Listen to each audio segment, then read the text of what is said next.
everyone.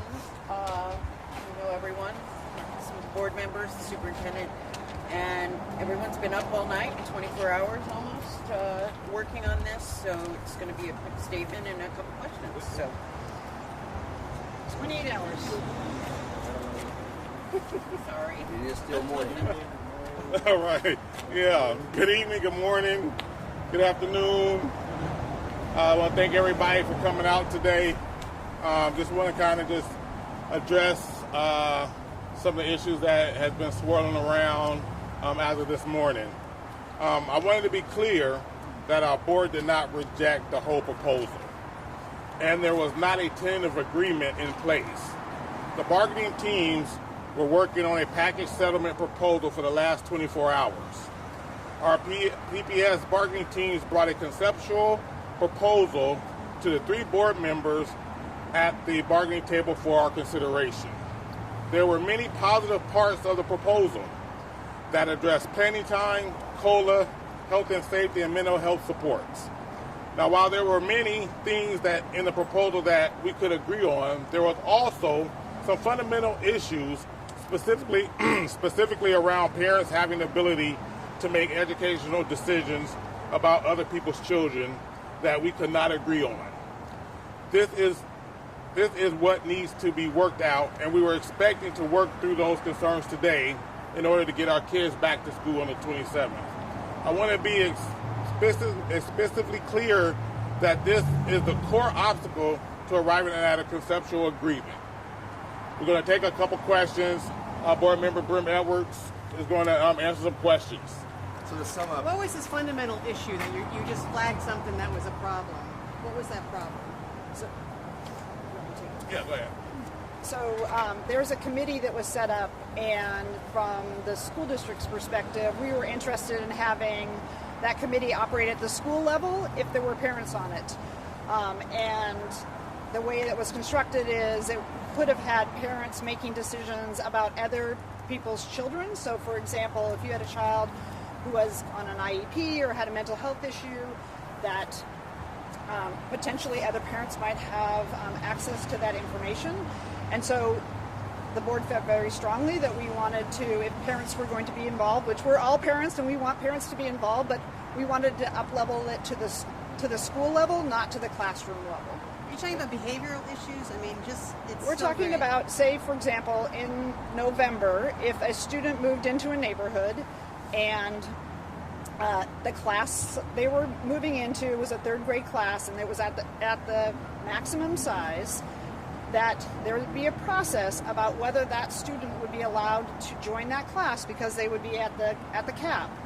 And so this class size committee would be looking at various remedies, and it could range anything from adding an educational assistant, adding a teacher, creating a blend, or adding the child to the class, which would put them over the cap. And the concern was it might be parents might have access then to information about a student that would make them either want them to be in that class, or maybe not, just depending on the current class composition. And we're just not comfortable with parents making decisions for other people's children, and really feel that's a responsibility of the principal, and the committee would be the principal, another administrator, and 2 teachers, which we feel that's the right level of decision making. And parents having access to student information, is that legal under federal law? Well, there's definitely privacy concerns, and just speaking as a parent, there are things about my children that I think are very private to our family and to the individual student, and I think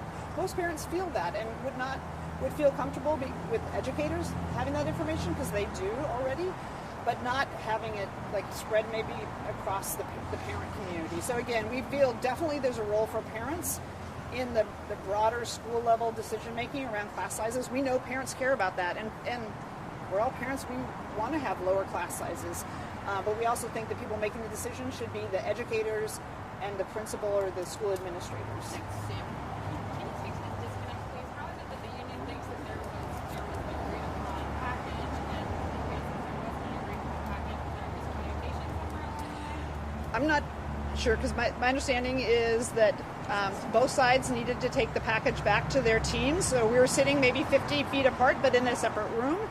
And so when they reached a point where we think this could be something we should take back and talk to the board members here, so we couldn't have a quorum, so there were only 3 board members here, and we talked about the package, and we talked about our concern about three separate pieces. One was the parents having classroom level decision making on other people's kids. The second was the reentry plan. We feel very strongly that students should have all their instructional days made up as another part of ending the strike. And the third was, it was a really big financial package.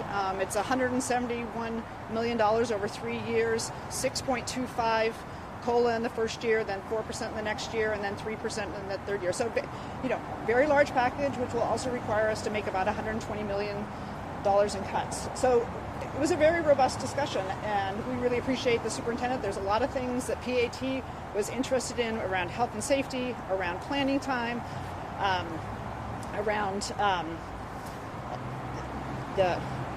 health and safety in the buildings. And so we feel like they got a lot of things, and they also got a very significant COLA. And on the flip side, the district has some things that were priorities, and we feel the superintendent and the other people at the bargaining table for PPS did a really good job. But there were still some outstanding issues that we wanted to talk about. We feel a deal is very close still. And An update on the threshold proposals on Friday. The two sides were very apart to make those formalized that they proposed. Are you talking about the overages? Yes. I believe the overages. We went back to the current. We went back to the current status. Okay, so that's no longer a consideration. It wasn't an issue that had been resolved. Again, we have a limited pot of money, and we are going to have to make some cuts. And so the conversation with the Portland Association of Teachers of what was most valuable to them, and for them, the message we got was a very large COLA in the first year, which we put most of our resources into that. And have there been additional conversations with the state over the weekend? The state's been very clear they're not going to be providing any additional resources. When you say a deal is closed, Last does that question. mean that it's going to be done by the end of the day, or done by tomorrow, or done by the end of the week? I mean, it's important to know because Okay. kids are going to be potentially back in the classroom. Absolutely. We know parents are really concerned. We know teachers want to get back in the classroom. We're on our 28th hour of being up and working and being in this building. So we feel like we're very, very close. And we feel like it's a good deal. Actually, we feel it's a good deal for teachers, parents, and students. And we desperately want kids back in their classroom. We know they want to get back in their classrooms. We know teachers want them to be back in. So we feel like we can close the gap. We're hoping to close the gap. Get back to the business. Come back to work. We went back to work.